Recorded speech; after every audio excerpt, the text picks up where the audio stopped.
presidente Jair Bolsonaro informou que vetará integralmente a proposta de passaporte sanitário no Brasil, caso o projeto seja aprovado pelo Congresso Nacional.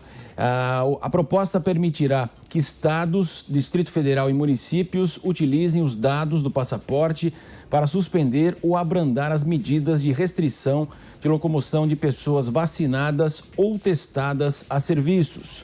A proposta também do passaporte sanitário foi aprovada no Senado por 72 votos a favor e nenhum voto contrário na quinta-feira passada e agora segue para análise da Câmara dos Deputados. Depois de manifestar que é contrário justamente ao veto do presidente no passaporte sanitário, a ministra da Mulher, da Família e também dos Direitos Humanos, Damares Alves, passou a ser criticada por apoiadores de Bolsonaro. O senador Carlos Portinho, autor do projeto, disse que o texto é inspirado no passaporte da Covid-19 da União Europeia e que pode ser adotado já a partir do dia 1º de junho. Então vamos começar toda essa discussão hoje aqui com o Jorge Serrão ao meu lado nos estúdios da Jovem Pan em São Paulo. Olá, Serrão. Tudo bem, Marcelo Matos. Essa discussão do passaporte é um debate que deveria ter ocorrido antes, mas é daqueles que o Brasil não quis discutir e agora é empurrado goela abaixo. Qual é a intenção inicial desse passaporte? Inicialmente, a gente tem a visão propagada de que ele vai ser importante, porque ele vai ter a informação exata sobre quem tomou vacina ou não e que isso vai ajudar na gestão da política pública. Esse é o que querem que você acredite que realmente é. Só que essa ideia do passaporte, na verdade, ela é mais uma das imposições transnacionais ao país. A ideia não é daqui, a ideia vem de fora e o objetivo desse passaporte é criar um instrumento de controle mundial para saber quem realmente tomou vacina ou não. Porque a vacina, ela não é apenas o remedinho que vai curar você, ela é um negócio que envolve trilhões de dólares. O interesse da indústria farmacêutica transnacional é que 7 bilhões e 200 milhões de habitantes do mundo tomem vacina. Cada vez mais vacina, cada vez mais medicamentos de alta sofisticação científica, que é o que está sendo preparado agora. Novas pandemias virão? Podem ter certeza absoluta. O Covidão foi apenas o primeiro teste de laboratório para tudo, tanto para medidas sanitárias quanto para medidas de engenharia de controle social. E aqui no Brasil, a população passou de maneira triste no teste. A maioria não se ligou que pode estar perdendo a sua liberdade com o que está sendo aprovado e com o que vem por aí. Então, a grande luta, repito o que tenho insistido todo dia aqui, a grande luta nossa, do indivíduo, é pela manutenção da liberdade. E cada vez mais os estados nacionais, com intenções manobrados por esquemas supranacionais, têm tentado medidas que cortam a liberdade do cidadão ou restringem a liberdade desse cidadão de maneira experimental, como aconteceu agora nessa pandemia, com os lockdowns e outras ações, impedimentos de direito de ir e vir, de obrigatoriedade de tomar vacina e outros medicamentos, e agora também essa questão do passaporte. O presidente Bolsonaro vai vetar a medida. Agora, esse daí será o grande teste para Bolsonaro no confronto político com o Congresso Nacional. Por quê? A tendência é que Bolsonaro passe a caneta, não tope a medida, mas ela pode ser derrubada politicamente pelos parlamentares. É aí que nós vamos saber se realmente o presidente tem base aliada de verdade e se vai poder continuar o resto de mandato dele, 1 ano e meio que ainda falta, de maneira tranquila, ou se a pancada vai comer até o momento da eleição. Esse passaporte vai ser o teste político para Jair Bolsonaro. Amanda, mesmo antes da vacina, né, nós já tínhamos essa discussão da obrigatoriedade ou não aqui no país, mesmo antes de haver a vacina aqui pelo país. A gente observa dados aí de Israel que autoriza o acesso a restaurantes, museus, as pessoas que são vacinadas. Isso deve virar também algo corriqueiro pelas companhias aéreas, os acessos a museus também no mundo, dentro em breve, isso já está acontecendo. Você acredita que o passaporte aí ajudará o brasileiro ou atrapalhará o brasileiro ou vai mexer também com esse direito de tomar ou não vacina? Boa tarde. Boa tarde, Marcelo. Boa tarde a todos. Eu não acho que o passaporte sanitário seja necessário no Brasil. E eu vou explicar por quê. Não porque não ache a vacina fundamental, porque não acredite. Pelo contrário, a vacina é a principal arma para debelar, para combater a pandemia de Covid-19, mas porque já há no Brasil uma adesão, um apoio voluntário, um interesse da população em se vacinar. Veja, a última pesquisa da Datafolha sobre esse assunto, publicada em maio, aponta que 91% dos brasileiros pretendem se vacinar. Em janeiro, esse número era de 79%. Então, a gente tem uma escalada, uma ascensão rápida do apoio à vacina. Você não precisa colocar isso em lei. Há um número pequeno de pessoas que não querem se vacinar e tudo bem, elas estão no direito delas. Nesse PL, aprovado pelo Senado, como você disse, por 72-0, unânime, diz que o cidadão titular do passaporte não poderá ser impedido de entrada em qualquer espaço público, sendo que o estabelecimento, público ou privado, terá a responsabilidade de exercer o controle de entrada, impedindo o ingresso de quem não apresente o documento hora proposto. Então, mesmo com medidas restritivas, quem tem esse certificado, esse passaporte sanitário, quem já teve Covid ou quem está vacinado, poderia frequentar esses lugares públicos e privados. Eu não vejo essa proposta nem em países em que a adesão à vacina é muito menor. Na França, por exemplo, houve uma proposta nesse sentido no final do ano passado, no final de 2020, o presidente Emmanuel Macron tentou fazer uma lei sobre o assunto e recebeu uma saraivada de críticas pela sociedade. Isso não seguiu em frente, não seguiu adiante. Nos Estados Unidos, hoje a gente tem um cenário em que sobram vacinas. Há muitas pessoas que não querem se vacinar. Então, a maneira correta de fazer com que essas pessoas tenham interesse é fazer campanhas de estímulo, de incentivo à vacinação. E, historicamente, tradicionalmente no nosso país, a gente tem uma adesão grande às vacinas, de forma geral. E isso é diferente, eu acho que é uma comparação aí com o passaporte, o certificado digital de vacinação da União Europeia, que vai facilitar com que viajantes possam entrar no bloco europeu, transitar entre os países, principalmente agora nas férias do verão europeu. Isso é uma coisa diferente. Do ponto de vista epidemiológico, isso é necessário, até para impedir que viajantes de outras partes do mundo entrem contaminados nesses países ou tragam novas cepas, novas variantes. O país consegue controlar quem está vacinado no seu território. Por exemplo, no Brasil, nós sabemos que quase 15% da população tomaram 2 doses de vacina, mais de 20% tomaram a primeira dose. Agora, se você não aplicar também barreiras sanitárias, exigir vacina, ou então o teste de RT-PCR para os viajantes, aí você perde controle populacional. Então, isso sim deve ser estimulado, eu acho que tanto para o Brasil quanto para brasileiros que, porventura, queiram viajar para a Europa e para os Estados Unidos e necessariamente vão ter que mostrar esse certificado digital de vacinação. Isso também vai estimular a vacinação.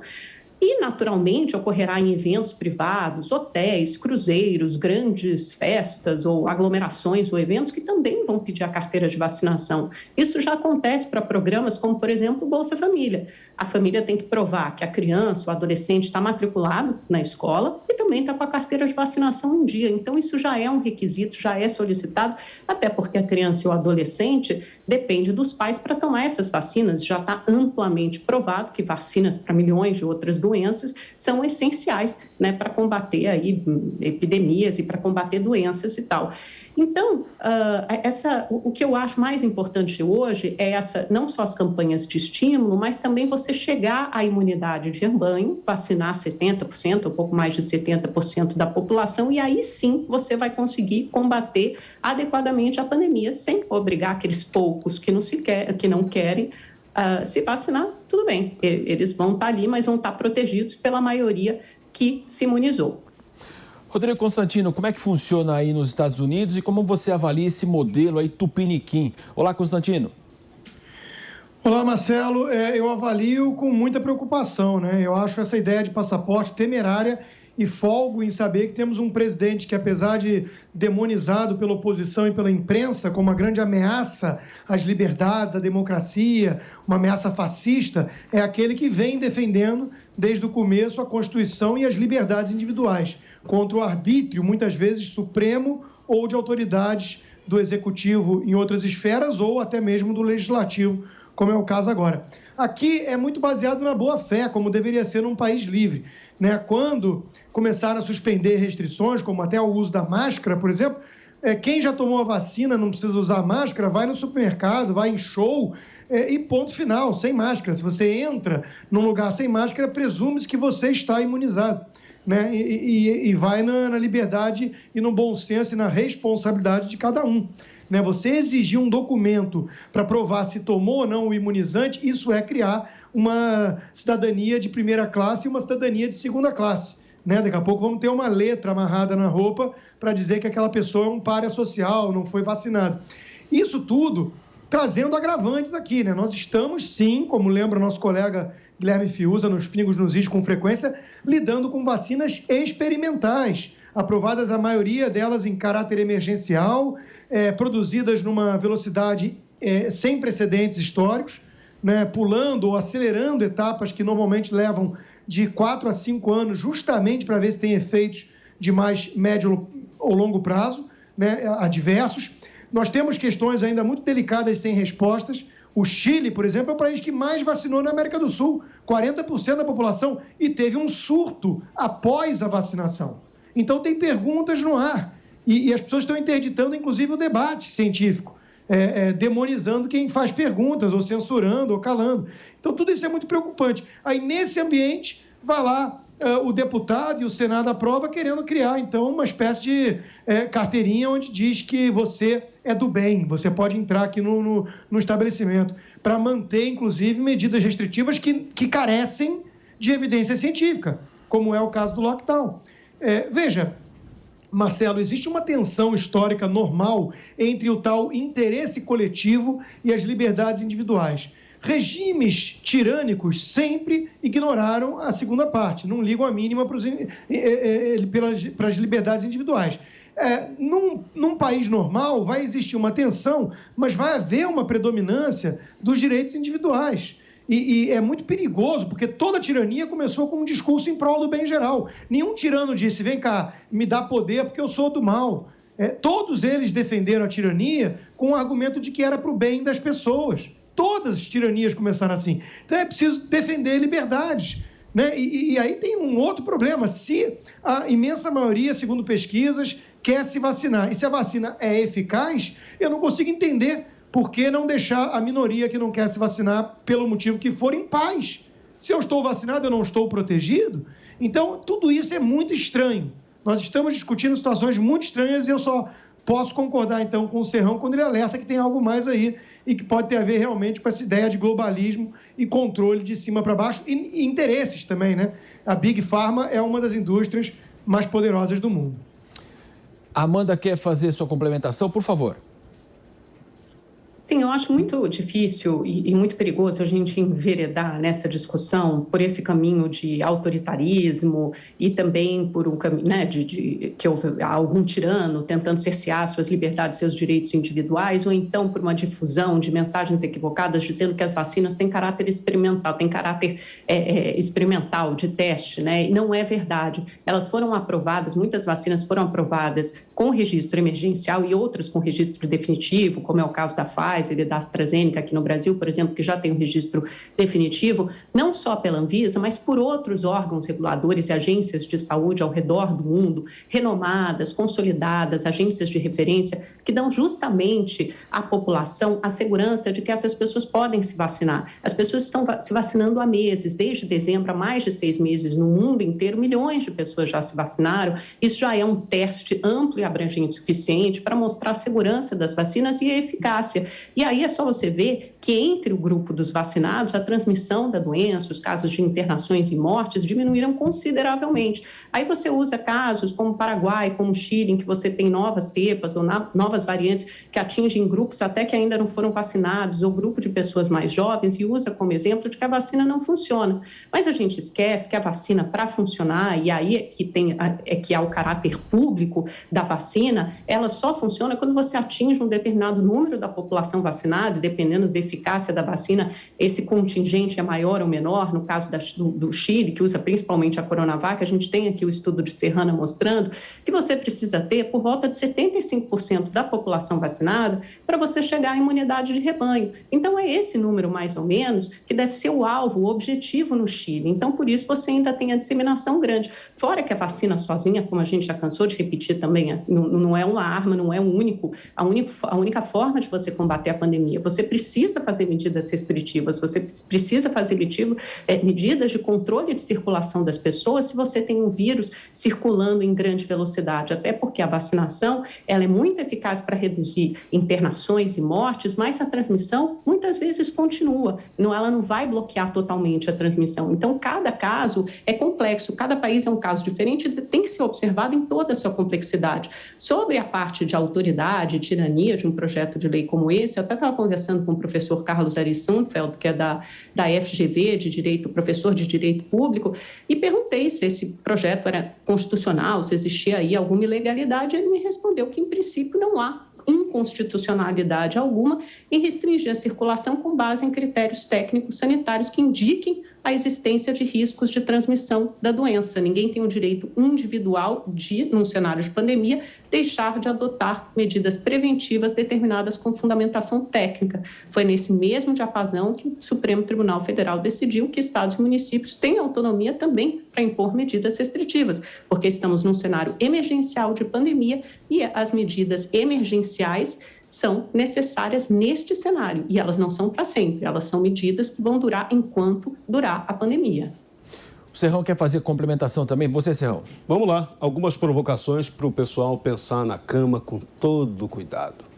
Geralmente, quem tem a capacidade de produzir o veneno também tem a inteligência e a capacidade e até a intenção de ganhar dinheiro produzindo o antídoto. Isso sempre foi uma tática na história da humanidade e tenho certeza que agora isso não está sendo diferente. O Brasil, ele tem uma complexidade. A gente aqui parece ter uma aversão à organização séria das coisas e ao debate de questões efetivamente relevantes.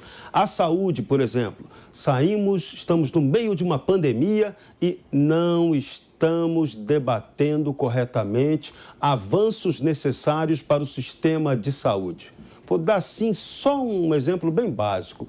Em vez da gente estar pensando da tecnoburocracia tupiniquim, está pensando em inventar mais um regramento, mais um gasto de dinheiro público imenso para criar um sistema de passaporte sanitário que é inútil, não vai servir para nada esse negócio, seria muito mais importante que nós investíssemos aí sim no Ministério da Saúde em um sistema de inteligência artificial para que o SUS, o Sistema Único de Saúde, tenha em sua base de dados real, verdadeira, a informação, o prontuário de vida de cada um dos brasileiros. Isso aí sim seria um projeto magnífico no qual nós deveríamos investir. O mundo está caminhando para a era da inteligência artificial cada vez mais presente na vida das pessoas. E hoje, se a gente for lá perguntar, tira aí meu histórico, qual é o meu histórico de saúde no Sistema Único de Saúde? Duvido que você saiba. Nem eu sei, nem ninguém no SUS vai saber. Não temos essa organização. Se a gente tivesse essa organização, certamente o impacto de uma pandemia como o Covid seria muito menor. Você saberia quem tem comorbidade, quem realmente tem saúde, está levando uma vida saudável realmente. Se você tivesse um sistema de médico de família que acompanhasse proximamente a vida, a saúde das pessoas, a gente teria um outro modelo. Mas a gente não está discutindo isso. Aí a gente fica perdendo tempo com CPI, com polêmica inútil sobre passaporte sanitário, né? E não estamos discutindo nem a qualidade do atendimento de saúde e muito menos a questão da liberdade, que nós precisamos cuidar dela no Brasil, tanto quanto da nossa saúde. Agora você fecha, Constantino. Marcelo, bom, em primeiro lugar, algumas reflexões. Em primeiro lugar, o fato do Supremo Tribunal Federal permitir ou não uma medida não diz nada sobre sua constitucionalidade, uma vez que o STF tem sido o primeiro a rasgar a Constituição, da qual deveria ser o guardião. Vide a soltura do Lula e a elegibilidade do Lula, mesmo tendo que destruir a Lava Jato para isso, né? Segundo, pouco tempo para avaliar os efeitos, inclusive o que eu mencionei foi exatamente efeitos de longo prazo. Vacinas, historicamente falando, tinham um ciclo de 5 anos, no mínimo, de análise por conta disso, né? Então, agora nós estamos vendo aí alguns efeitos de inflamação cardíaca, principalmente em jovens, até em Israel teve, e isso assustou algumas pessoas. Isso tem que ser acompanhado de perto, né? Estamos em caráter experimental. De alguma maneira, somos cobaias a despeito do selo de qualidade da Anvisa, que é, na maioria dos casos, emergencial. No caso do FDA, não dá para dizer, por exemplo, que aprovou a Coronavac. Não tem Coronavac aqui nos Estados Unidos, que é a vacina que tem no Brasil e no Chile. O Chile, vamos aos fatos, né? O Chile começou a vacinar e teve um surto. E tem 40% da população vacinada e, não obstante, números muito ruins na margem. O músico Eric Clapton, né, gravou um vídeo, deu uma entrevista, inclusive, condenando isso, porque ele diz que não foi alertado para riscos, perdeu o movimento das mãos, ele que é guitarrista, por 3 semanas, e está desabafando, falando que tem medo da questão de fertilidade para as filhas, enfim, está sendo cancelado pela esquerda, pelos mesmos que assustam qualquer um que tenha apreço pela liberdade, porque sempre ignoraram as liberdades individuais e defenderam um modelo centralizador, de cima para baixo, em nome da ciência, em nome do bem geral. Eles que são, obviamente, arrogantes, exalam empáfia e acham que sabem o que é ciência. São os mesmos que controlam, via de regra, a mídia e também, infelizmente, até as redes sociais. Enquanto que o Texas, que tinha só 15% de vacina, quando abriu tudo, continuou mostrando números bons. Então, de novo, é preciso ter mais humildade aqui e, acima de tudo, respeitar liberdades individuais. Repito, que bom que temos um presidente que tem apreço por isso, porque se dependesse de alguns aí, governadores e tudo mais, a gente já estava vivendo num regime chinês.